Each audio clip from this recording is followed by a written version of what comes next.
আসসালামু আলাইকুম। Hello everyone, কী অবস্থা আপনার সকলের? আশা করি সকলেই ভালো আছেন। আমি আলহামদুলিল্লাহ ভালো আছি। তো যাই হোক, বেশ কিছুদিন যাবৎ কিন্তু আমার লাউ গাছের কী অবস্থা বা বর্তমানে আমার গাছের কী অবস্থা সেটা কিন্তু আমি আপনাদেরকে বলতেছি না বা জানাইতেছি না। তো অনেক দিন কিন্তু হয়ে গেছে আমার গাছের বয়স। এই যে আপনারা দেখতে পাচ্ছেন পিছনে, এই যে মোটামুটি সম্পূর্ণ টাইমে দেখাইতেছে এই যে। তো এখন কিন্তু গাছের বয়স একদম ধরতে গেলে প্রায় শেষের দিকে। পাতাটা আপনার একদম ইয়া হয়ে গেছে আর কি, মানে লুজ হয়ে গেছে আর কি, পড়ে যেতেছে আর কি, মানে ফোড়া হয়ে গেছে আর কি। তো উপরে আবার মোটামুটি আবার নতুন করা দিতেছে, মানে মাঝখানে কিছুদিন আর কি আপনার মানে একবার অবস্থা খারাপ হয়ে গেছিলো। তো এখন আবার উপরে আবার নতুন করা দিতেছে আর কি, মানে নতুন নতুন করা ছাড়তেছে আর কি উপরে দিয়ে।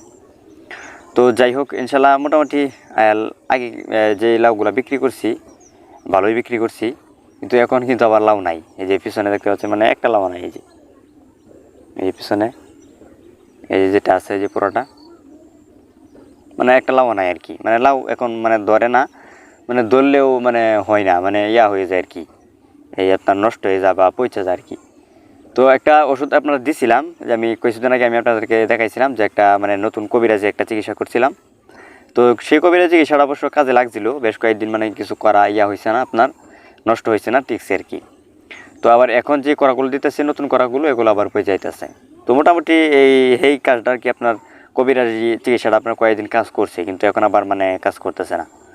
তো মূলত আসলে মোট কথা হচ্ছে আর কি, আপনার গাছের যেহেতু বয়স হয়ে গেছে, মানে বেশ কয়েকদিন হয়ে গেছে গাছের বয়স বুড়া হয়ে গেছে, সেজন্য আর কি মনে হয় আর কি আপাতত করা টরা নাই বা করা টিকতেছে না আর কি।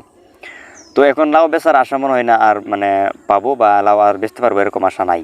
তো এখন আর কি আপনার আশা আছে যে মানে কিছু শাকটা বিক্রি করতে পারবো আর কি। কারণ যেহেতু উপরে আর কি আপনার নতুন ইয়া দিতেছে, করা টরা দিতেছে, ইয়া ডোকা দিতেছে, সেজন্য আর কি মানে কিছু কয়েকটা শাক বিক্রি করা যাবে আর কি। তো শাক মনে হয় কালকে পরশু আপনারা শাক তুলতে পারি, শাক তুললে আর কি আবার ইয়া করে দেবো, বিক্রি করে দেবো। তো এখন আমার লাভের বাজার কি সেটা মনে হয় আপনারা জানেন, বা শাকের বাজার কি। তো বর্তমানে কিন্তু লাভের বাজার একবারে কম, ধরতে পারেন একবারেই কম। আপনার আগে যে দামটা ছিল প্রায় আপনার 40-50 টাকা 60 টাকা মানে আসিল আর কি, ছোটো হইলেও প্রায় 40-50 টাকার নিচে বা ছিল না 40 টাকা। তো এখন কিন্তু আপনার লাভের দাম একবারেই কম, খুবই কম। মাঝে মাঝে এরকম বাজার যায় খুবই খারাপ, সেই বাজারগুলো আপনার মানে বিক্রি করাই যায় না আর কি। আর কিছু কিছু বাজার আছে মোটামুটি বিক্রি করা যায় আর কি। তো যাই হোক, যেহেতু লাভ শেষ, আমারও লাভ শেষ, মানে দামও কমে গেছে, সেটা সমস্যা নাই, সেটা কোনো বিষয় না।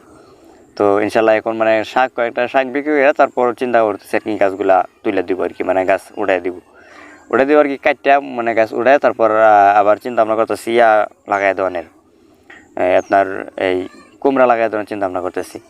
তো দেখি যদি মানে মনে করি যে কুমড়া ভালো হইব তাহলে আর কি কুমড়া লাগাইবো, আর যদি মনে করি যে না কুমড়া না লাগাই আপনার ইয়াতে লাগাইবো, লাউ লাগাই দিয়ে ভালো হইব, তাহলে আর কি লাউই লাগাই দিব।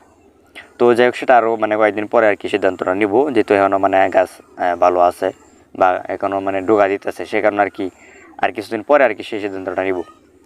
তো যাই হোক, বেশ কিছুদিন আমি আমার গাছের ভিডিও দিছিলাম না, তো আজকে আমি আপনাদেরকে দেখাইলাম যে বর্তমানে আমার গাছের কী অবস্থা। তো এই ছিল আজকের ভিডিও। যদি ভিডিওটি ভালো লাগে অবশ্যই একটি লাইক করবেন, এবং পরবর্তী সময় আমার চ্যানেলে এসব ভিডিও পেতে অবশ্যই চ্যানেলটি সাবস্ক্রাইব করে পেজটিকে ফলো করে দেবেন। তো ধন্যবাদ সবাইকে। আসসালামু আলাইকুম রহমতুল্লাহ।